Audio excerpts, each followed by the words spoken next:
My dear class 12th के प्यारे प्यारे बच्चों, welcome to your favourite channel of Guru Nanak academy and passion tutorials. So मेरे प्यारे प्यारे क्लास 12th के बच्चों, आपको बताना चाहूंगा, जैसा कि आपने देख लिया होगा कि आज का ये वीडियो लेक्चर क्लास 12th की बहुत ही प्यारी यूनिट जिसका नाम है magnetic effects of electric current, उसका तीसरा वीडियो लेक्चर है। बिल्कुल सही। और अगर आप में से कोई बच्चा आज मेरा ये वीडियो लेक्चर क्लास 12th वाला पहली बार देख रहा है और ये सोच रहा है कि भाई पहला और दूसरा वीडियो लेक्चर कहां है, तो मैं बताना चाहूंगा कि पहला और दूसरा वीडियो लेक्चर मैं काफी समय पहले अपलोड कर चुका हूं। अगर आपको चैनल पे ना मिले तो डिस्क्रिप्शन में लिंक दिया हुआ है, देखना ना भूले। क्योंकि आज का वीडियो लेक्चर जो भी बातों में या जो भी बातें मैं आपसे कहूंगा या जो भी बातें मैं आपको समझाऊंगा वो सारी बेस्ड है on the video lecture number 1 and specially on the video lecture number 2। क्योंकि मैंने वीडियो लेक्चर नंबर 1 और 2 में जो बातें हैं बताई उन्हें आज मैं इस्तेमाल करूंगा। सो आज का वीडियो लेक्चर क्लास 12th की इस यूनिट में पढ़े जाने वाले ऐसे टॉपिक पे है जो कि बहुत सिमिलर है उस टॉपिक से जो हमने यूनिट नंबर 1 इलेक्ट्रोस्टैटिक्स में पढ़ा था। एक बच्चा कहता है ऐसा कौन सा टॉपिक है इलेक्ट्रोस्टैटिक्स वाला जिससे काफी मिलता जुलता टॉपिक यहां पढ़ेंगे। So welcome to the third video lecture of unit number 3 magnetic effects of electric current, and today we are going to study and understand and derive the derivation of a topic or a law that we study in physics called as Ampere's circuital law। नाम से ही पता चल गया कि Ampere's circuital law में ampere आदमी कौन है। अच्छी तरह आप जानते हैं वो वैज्ञानिक जिसके नाम पे करंट की यूनिट बनाई गई है। जी हाँ। अब सवाल आता है सर, अगर आज का video lecture ampere circuital law पे है तो ये बताओ कि ये यूनिट 1 के कौन से टॉपिक को मैच करता है। एम्पेयर सर्किटल लॉ मैच करता है इलेक्ट्रोस्टैटिक्स में पढ़ी हुई बहुत ही प्यारे कॉन्सेप्ट को, बहुत ही प्यारे लॉ को, जिसे हम कहते हैं गॉसेस थ्योरम। बिल्कुल सही आपने सुना। एक बच्चा कहता है ऐसा कैसे, हाउ इज इट पॉसिबल। तो पहले मैं आपको याद दिलाता हूं कि हमने क्या पढ़ा है, फिर मैं आपको बताता हूं कि हमें क्या पढ़ना है। तो आज का हमारा ये वीडियो लेक्चर यूनिट 3 का थर्ड वीडियो लेक्चर है। बिल्कुल सही आपने सुना, यूनिट 3 का थर्ड वीडियो लेक्चर है। बिल्कुल सही आपने सुना। और क्लास 12th की फिजिक्स चल रही है, क्लास 12th की फिजिक्स चल रही है। और 12th की फिजिक्स में हमारी यूनिट नंबर 3 का अगर कोई नाम है तो वो है magnetic effects of electric current, जिसको टोटल 4 भागों में बांटा गया है, जिसको टोटल 4 भागों में बांटा गया है, 4 भागों में बांटा गया है। अभी हमारा पार्ट 1 चल रहा है। अभी हम लोग बायोट-सैवर्ट लॉ वाला टॉपिक कर रहे हैं, यानी पार्ट 1 कर रहे हैं। हमारा जो पार्ट 1 है उसमें हम लोग बात कर रहे हैं बायोट-सैवर्ट लॉ की, Biot-Savart law and its application वाला टॉपिक। बिल्कुल सही आपने सुना, Biot-Savart law and it's applications का टॉपिक चल रहा है। और मैं आपको बायोट-सैवर्ट लॉ भी करा चुका हूं और उसकी एप्लीकेशन भी करा चुका हूं। ये मैंने आपको बताया था वीडियो लेक्चर नंबर 1 में, और मैंने ये आपको बताया था वीडियो लेक्चर नंबर 2 में। आज जो बताने जा रहा हूं, या इनफैक्ट कहिए जो आज समझाने जा रहा हूं, उस टॉपिक का नाम है एम्पेयर सर्किटल लॉ। बिल्कुल सही आपने सुना। सर्किटल वर्ड का मतलब यही है कि कोई तो चीज ऐसी है जो सर्किट से ताल्लुकात रखती है। And this ampere circuital law is very similar to what we have already studied in class 12th physics की यूनिट नंबर 1, जिसका नाम है गॉसेस थ्योरम। गॉसेस थ्योरम ने क्या कहा था, अगर मैं आपको याद दिलाऊं तो गॉसेस थ्योरम के अनुसार, मैं अपनी बात रिपीट कर रहा हूं, गॉसेस थ्योरम के अनुसार electric flux over a close surface, electric flux over a close surface जब निकाला जाता है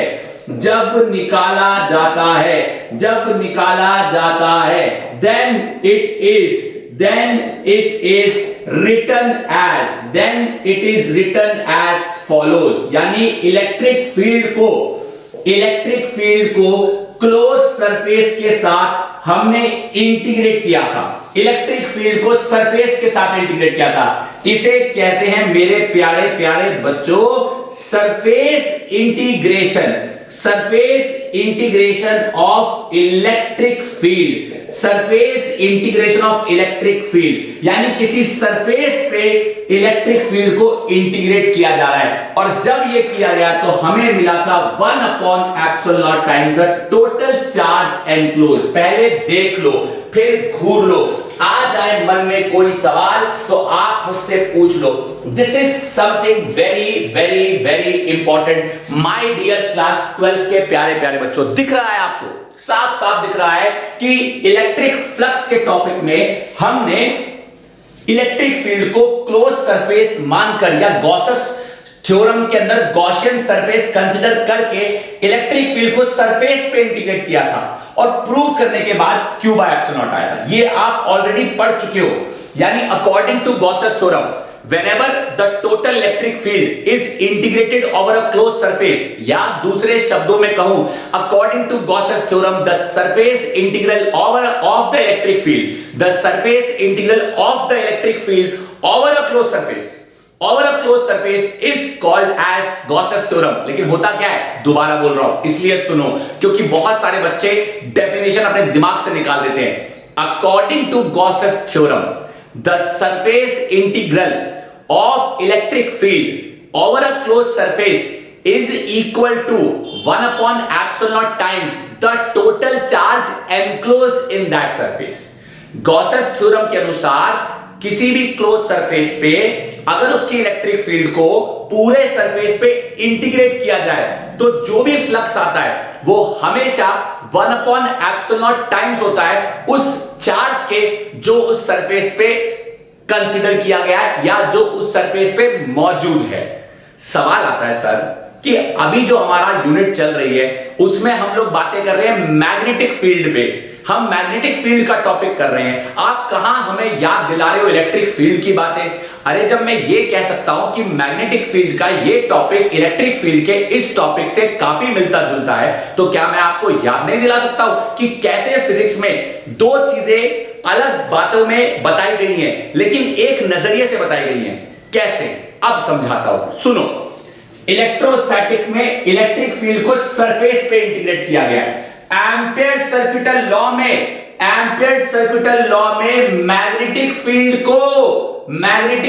को लाइन के अलोंग इंटीग्रेट किया जाता है, लाइन के अलोंग इंटीग्रेट करा जाता है। देयरफॉर उसे कहा जाता है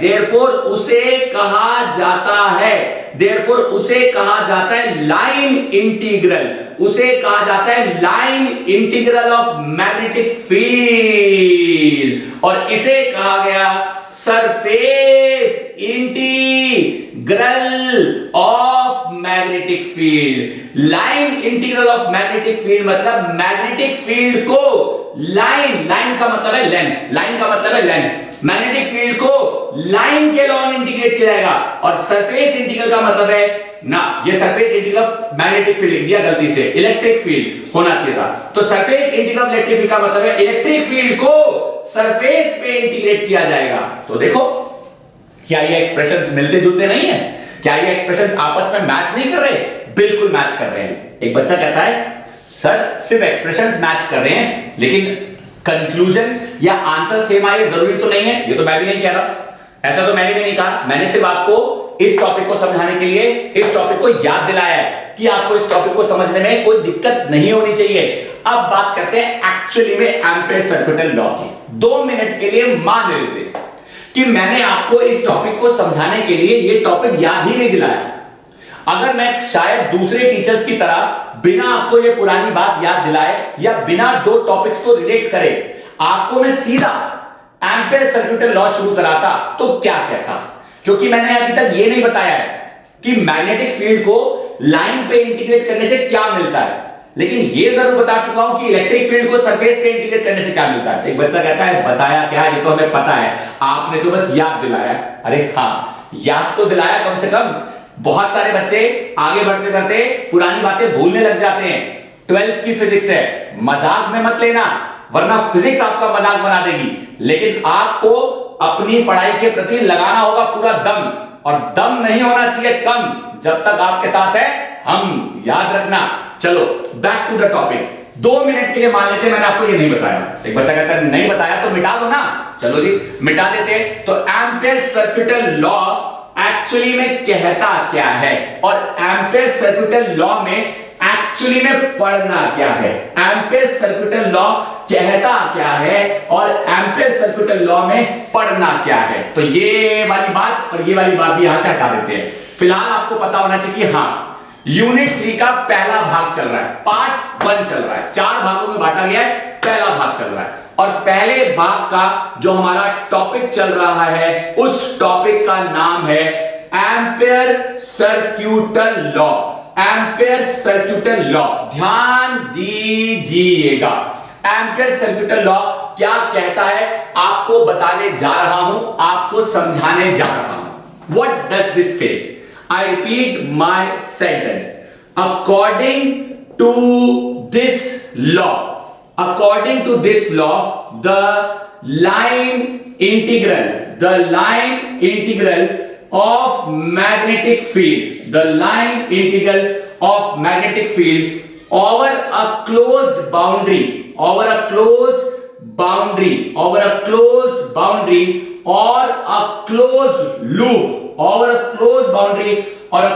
loop is equal to mu naught times the total current passing through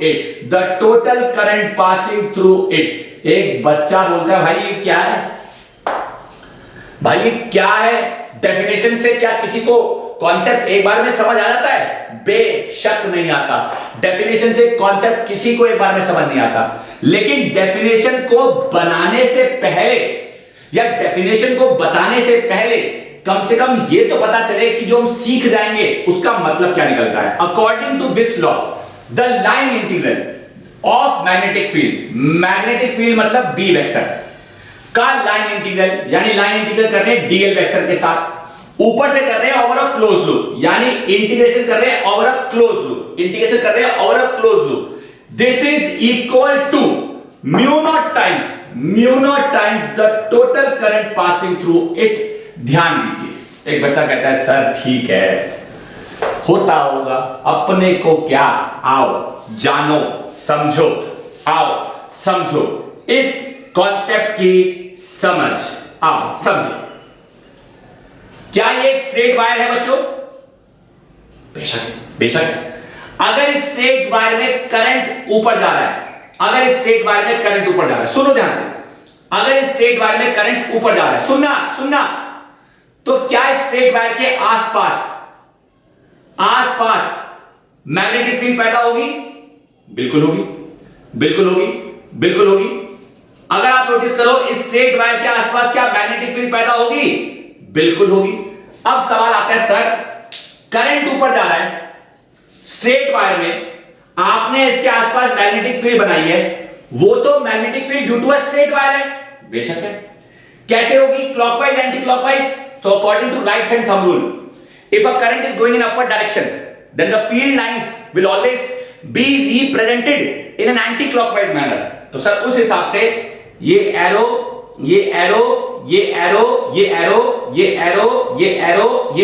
ऐसे लगने चाहिए थे, और अच्छी तरह पता चलेगा आपको कि यहां पे पैदा होगी नॉर्थ पोलैरिटी। क्या पैदा होगी? North polarity. बोलो, किसी बच्चे को इतनी बात समझने में कोई डाउट है तो आप बीच में मचा दो पूरा बवाल। सवाल आता है सर कैसे? हम तो वीडियो देख रहे हैं। अरे कमेंट कर लेना, व्हाट्सएप कर लेना, जैसे मर्जी कर लेना, पूछ लेना। पूछोगे नहीं तो नुकसान हो जाएगा। इतना समझ आया? आओ अब बात करते हैं एक गोल आकार के सर्कुलर लूप की। एक गोल आकार का सर्कुलर लूप है, एक सर्कुलर लूप है। इस सर्कुलर लूप में करंट मूव कर रहा है, फॉर एग्जाम्पल इस सर्कुलर लूप में करंट मूव कर रहा है, फॉर एग्जाम्पल अगर इस सर्कुलर लूप में करंट मूव कर रहा है फॉर एग्जाम्पल, तो इस लूप के अंदर जो करंट मूव कर रहा है वो या तो ऐसे गोल गोल गोल गोल मूव करेगा या फिर ऐसे ऐसे गोल गोल मूव करेगा। एक बच्चा कहता हां दो तरीके हैं, आओ। तरीका नंबर 2, एक सर्कुलर लूप ये रहा, इसमें अगर आप नोटिस करो तो करंट मूव कर रहा है इस दिशा में। अगर आप इसे देखो तो करंट मूव कर रहा है एंटी क्लॉकवाइज। एंटी क्लॉकवाइज यहां पे आपको रूल लगाना है राइट हैंड स्क्रू रूल। मैं वीडियो लेक्चर नंबर 2 में ये बात बता चुका हूं कि सर्कुलर लूप के कारण आने वाली मैग्नेटिक फील्ड का डायरेक्शन कैसे निकालते हैं। अगर वो एंटी क्लॉकवाइज है, मान लीजिए ये लूप है, ऐसे लूप है और ये ऐसे ऐसे ऐसे मूव कर रहा है, तो अगर आप ऐसे ऐसे देखोगे तो ये क्लॉकवाइज है। अगर मैं आपकी तरह बैठ जाऊं तो लो जी आपकी तरह बैठ जाता हूं। Look at this is clockwise. So clockwise मतलब inside. Look at this is anti clockwise. Anti clockwise मतलब आउटसाइड। बात समझ आ रही है? बात समझ आ रही है? इसका मतलब कि आप इस सर्कुलर लूप और इस सर्कुलर लूप का भी मैग्नेटिक फील्ड का डायरेक्शन निकाल सकते हो। अब आप इसका भी मैग्नेटिक फील्ड का डायरेक्शन निकाल सकते हो, इसका भी मैग्नेटिक फील्ड डायरेक्शन निकाल सकते हो। एक बच्चा कहता है इस लूप में और इस लूप में फर्क क्या है। मैं बताता हूं फर्क क्या है। ये लूप करंट कैरी करने वाला लूप है और ये लूप करंट कैरी करने वाली वायर के कारण बनने वाला लूप है। एक लूप होता है करंट कैरिंग लूप, एक लूप होता है the loop form due to a current carrying wire. तो जरा आप पहले इस बात को ध्यान से देखो। मैं बोर्ड पे आपके सामने पूरा फ्रेम छोड़ रहा हूं ताकि फ्रेम में आपको जो दो डायग्राम्स नजर आ रहे हैं, ये दोनों डायग्राम्स को विजुअलाइज करना बहुत जरूरी है। ये दो डायग्राम्स को विजुअलाइज करना बहुत जरूरी है क्योंकि मैंने आपको केवल और केवल दो तरीके बताए हैं कि कैसे आपको विजुअलाइज करना है कि लूप का मतलब क्या है। लूप का मतलब क्या है, क्योंकि ये दोनों ही बातें काम आएंगी। ये दोनों ही बातें काम आएंगी। एक नजरिया ये भी है और एक नजरिया ये भी है। आपको दोनों ही बातें काम आएंगी। एक बच्चा बोला भाई कैसे? आओ समझाता हूं कैसे। अब अगर मैं इसी डायग्राम को दोबारा से रीड्रॉ करूं, क्योंकि मुझे आपको समझाना यह है, लेकिन यहां तक पहुंचने से पहले बेसिक बातें बताऊंगा। तो अगर मैं डायग्राम के अंदर ये वायर को दोबारा ड्रॉ करता हूं और लेट अस से कि मैंने एक लूप बना दिया इसके आसपास, इसके करंट के कारण आने वाला मैग्नेटिक लूप, तो हर पॉइंट पे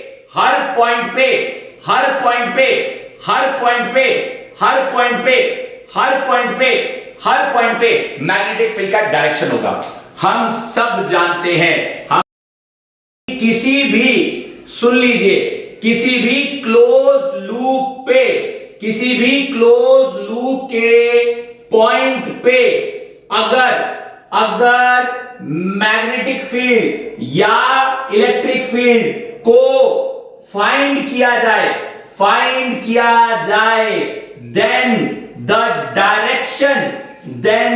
डायरेक्शन ऑफ आइदर, या तो इलेक्ट्रिक फील्ड निकाल लो या मैग्नेटिक फील्ड निकाल लो, इज ऑलवेज अलोंग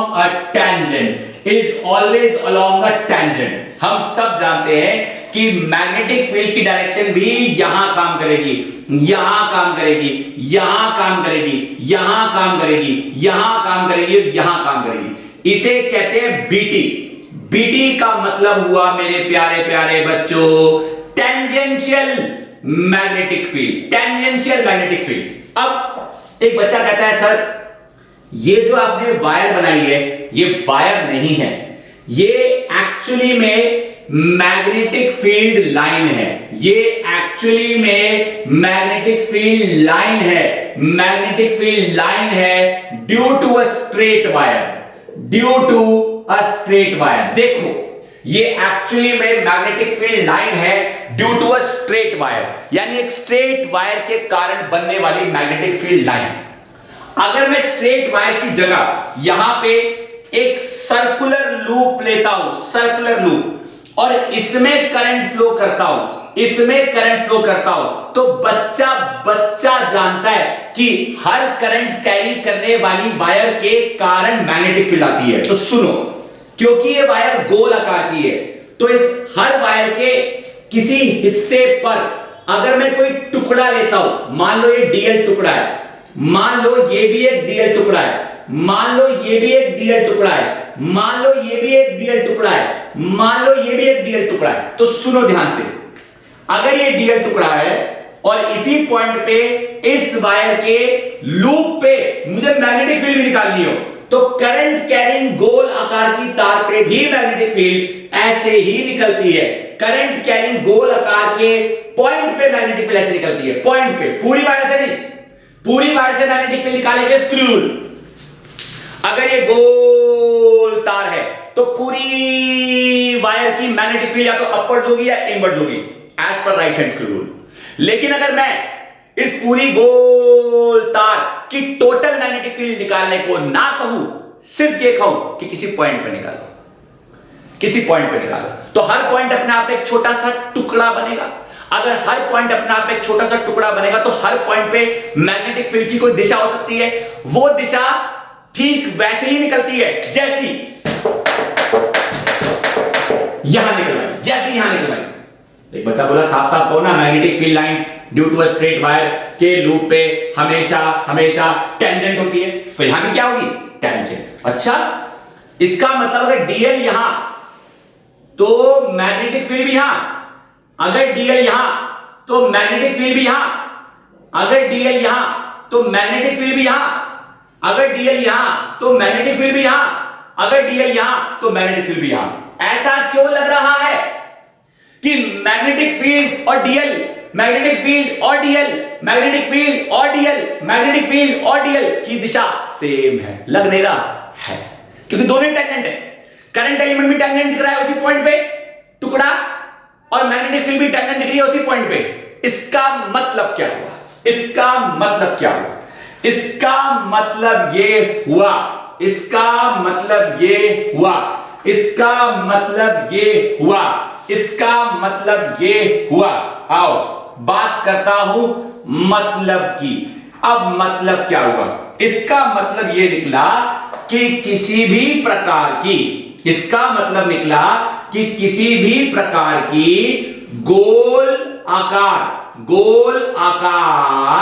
की वायर या किसी भी सर्कुलर लूप के लेंथ के अलोंग अगर कोई पॉइंट पे, लेंथ के लॉन्ग अगर कोई पॉइंट पे मैग्नेटिक फील्ड निकाली जाए, तो उस मैग्नेटिक फील्ड की दिशा इज ऑलवेज टेंजेंट, एंड उसी पॉइंट पे करंट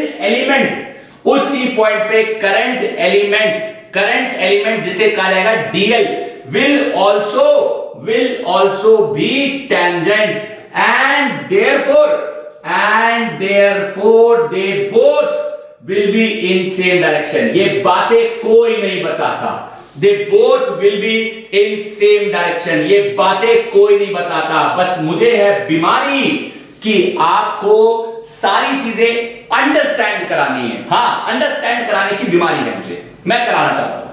बहुत सारे टीचर कहते हैं what are you doing, why are you extending the topic so long, just be straightforward. अरे मतलब ही ना समझाऊं, कॉन्सेप्ट की क्लैरिटी ना कराऊं, सीधा शुरू हो जाऊं।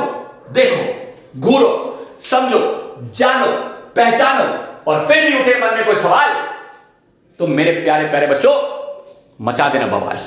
इतनी देर से एक बच्चा कहता है सर सिर्फ मतलब समझाने में आपने सारा गेम लगा दिया। अरे मतलब समझ आएगा तब तो जाके डेरिवेशन रटोगे नहीं, लिखोगे। अंडरस्टैंडिंग का खेल है, सारा खेल अंडरस्टैंडिंग का है। तो किसी भी प्रकार की गोल आकार की वायर या किसी भी सर्कुलर लूप के लेंथ के लॉन्ग अगर कोई पॉइंट पे मैग्नेटिक फील्ड निकाली जाए, तो उस मैग्नेटिक फील्ड की दिशा is always a tangent, and उसी पॉइंट पे करंट एलिमेंट की दिशा भी टेंजेंट है। तो एक बच्चा कहता है यार मुझे अगर पॉइंट का गेम नहीं खेलना, मैंने कहा मतलब कह रहा था मुझे पूरी वायर पे करना है, तो पूरी वायर पे करना है तो पॉइंट को पूरी वायर की लेंथ पे क्या कर सकते हैं, इंटीग्रेट। अब बताओ ये लेंथ पे इंटीग्रेट को क्या कहते हैं फिजिक्स में, लाइन इंटीग्रल। इसलिए क्या कहा गया यहां पे, लाइन इंटीग्रल। किसका, मैग्नेटिक फील्ड का। कहां पे, क्लोज्ड बाउंड्री पे या किसी क्लोज लूप पे। वो जो इंटीग्रल होगा मैग्नेटिक फील्ड का, वो जो इंटीग्रल होगा मैग्नेटिक फील्ड का क्लोज लूप पे या क्लोज बाउंड्री पे, हमेशा म्यू नॉट टाइम्स होगा किसके, टोटल करंट पासिंग फ्लूइड के। पहले मतलब, फिर डेफिनेशन, अब डेरिवेशन। एक बच्चा कहता है साबित करो, ठीक है, आपने कहा, मान लिया कि टुकड़ा और मैग्नेटिक फील्ड दोनों साथ साथ काम कर रहे हैं, उसको अगर पूरी वायर पे इंटीग्रेट किया जाए तो ये आएगा। हम नहीं मानते। अरे किसने कहा मानने को, प्रूफ कराता हूं। इस वीडियो का सबसे इंपॉर्टेंट हिस्सा और इस वीडियो का सबसे इंपॉर्टेंट पड़ाव, इनफैक्ट इस टॉपिक की सबसे इंपॉर्टेंट डेरिवेशन, जिसे कहा जाता है डेरिवेशन ऑफ एम्पियर सर्क्यूटल लॉ। आइए मेरे प्यारे प्यारे बच्चों, प्लीज पे अटेंशन ताकि ना हो आपको कोई tension. Derivation of ampere सर्क्यूटल law, derivation of ampere सर्क्यूटल law. एक बच्चा कहता है यार डेरिवेशन कैसे हुई, ये तो लॉ है, आप तो इसका प्रूफ कर रहे हो। हां, तो डेरिवेशन ऑफ प्रूफ कह लीजिए या सिंपल शब्दों में कह लीजिए डेरिवेशन और प्रूफ ऑफ एम्पियर सर्क्यूटल लॉ। मैं डेफिनेशन लिख चुका हूं, इसलिए मैं डेफिनेशन दोबारा नहीं लिखूंगा। आप जब भी शुरू करेंगे तो सबसे पहले डेफिनेशन लिखो, सबसे पहले डेफिनेशन लिखो, that is blah blah blah blah blah integration of magnetic field dot dl vector is equal to mu not times the I. यानी सिंपल भाषा में बोलूं तो किसी भी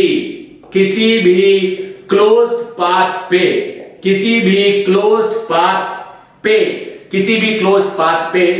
मैग्नेटिक फील्ड को अगर पूरी लेंथ पे इंटीग्रेट किया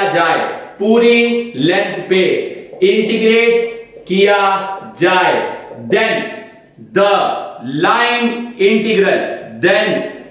line integral of magnetic field will come out to be this। देखो, घूरो, है मन में कोई सवाल, मैं कहता हूं मचा दो बवाल। कैसे? अरे वही तो बता रहा हूं। देखो अब करना क्या है, यहां डायग्राम समझा रहा हूं। डायग्राम, एक मैंने गोल लूप ले लिया फॉर एग्जाम्पल, और इस गोल लूप में कोई करंट फ्लो कर रहा है आई, और इस गोल लूप में हर एक पॉइंट पे मुझे मैग्नेटिक फील्ड की डायरेक्शन को डिटरमाइन करना है। तो लेट अस से कि मैंने ये पॉइंट लिया और ये पॉइंट पे मैग्नेटिक फील्ड का डायरेक्शन हुआ बी वेक्टर, और इसी पॉइंट पे एक मैंने कंसीडर करा डीएल, जिसे कहा गया करंट एलिमेंट। तो ये तो हो गई मैग्नेटिक फील्ड की दिशा, और ये हो गया हमारा करंट एलिमेंट हमारा करंट एलिमेंट। अब जैसे ये है वैसे ये है, जैसे ये होगा वैसे ये होगा, जैसे ये होगा वैसे ये होगा, जैसे ये होगा वैसे ये होगा। अब सवाल आता है कि अगर मैं इसे और इसे, क्योंकि दोनों सेम डायरेक्शन में है, मैं लिखूंगा from the diagram we can see that at point P, let us say कि ये पॉइंट P है। At point P the direction of magnetic field and current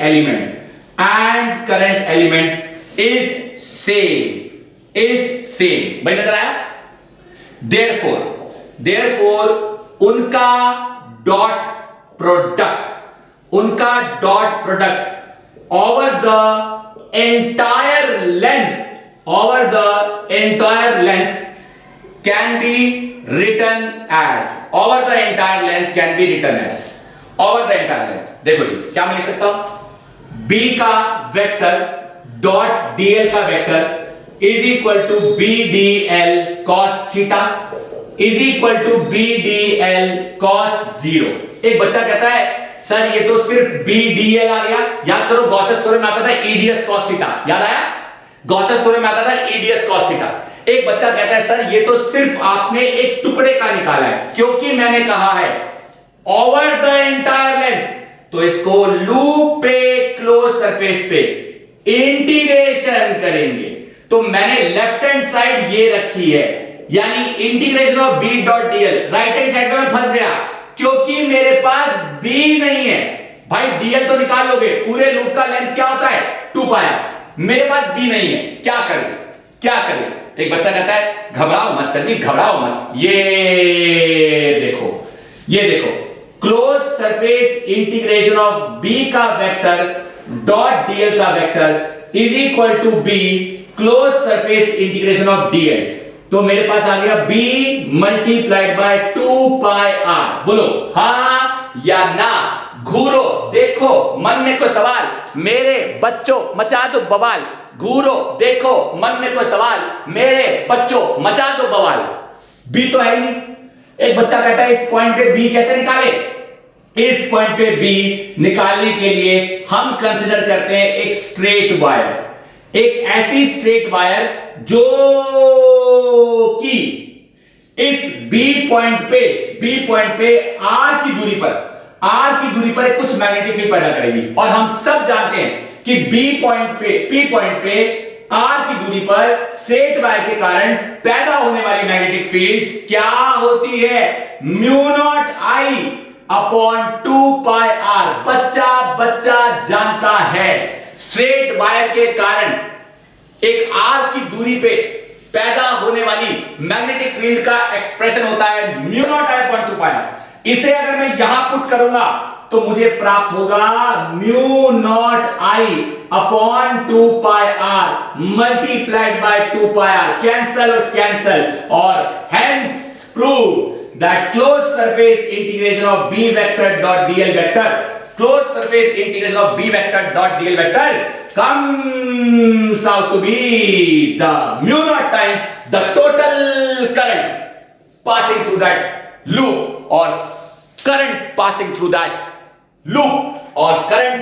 through that loop या क्लोज पाथ भी हम कह सकते हैं। ये मैंने आपको प्यारे बच्चों प्रूफ करके दिखा दिया है। Therefore we can say that the line integral of b around the closed circular path of radius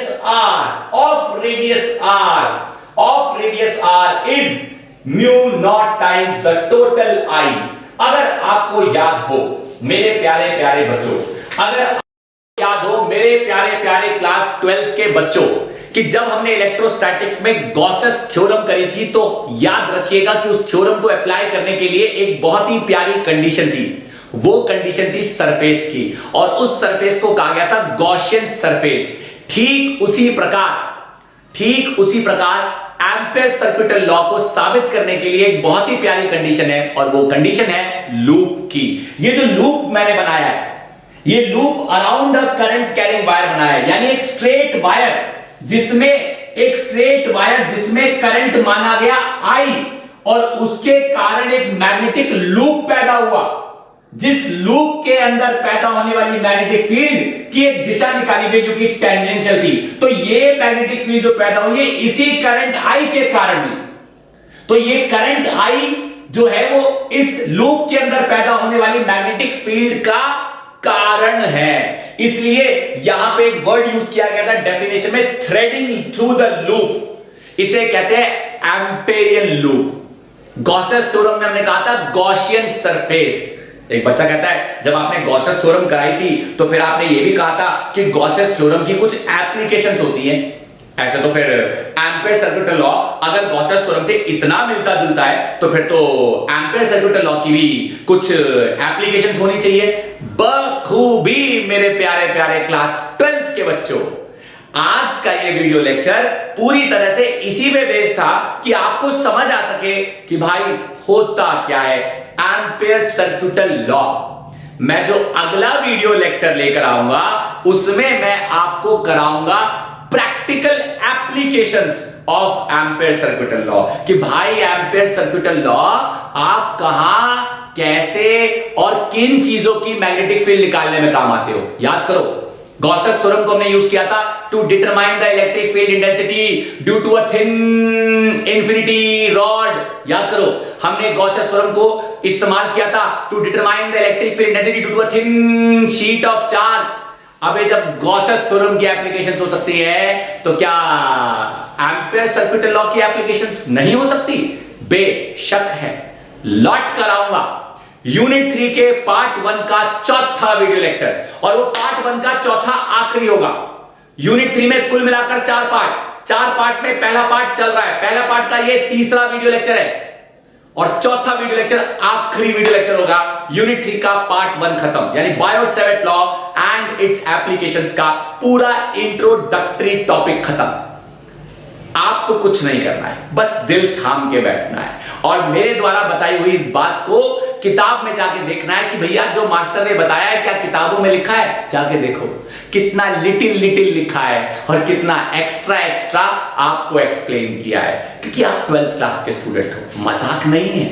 तो चलिए आज का वीडियो लेक्चर यही समाप्त करते हैं। बहुत जल्द लौट कर आऊंगा अगले वीडियो लेक्चर के साथ। One thing is important, do not waste your time and do not forget to subscribe the channel and share the video with maximum of your class 12th के friends।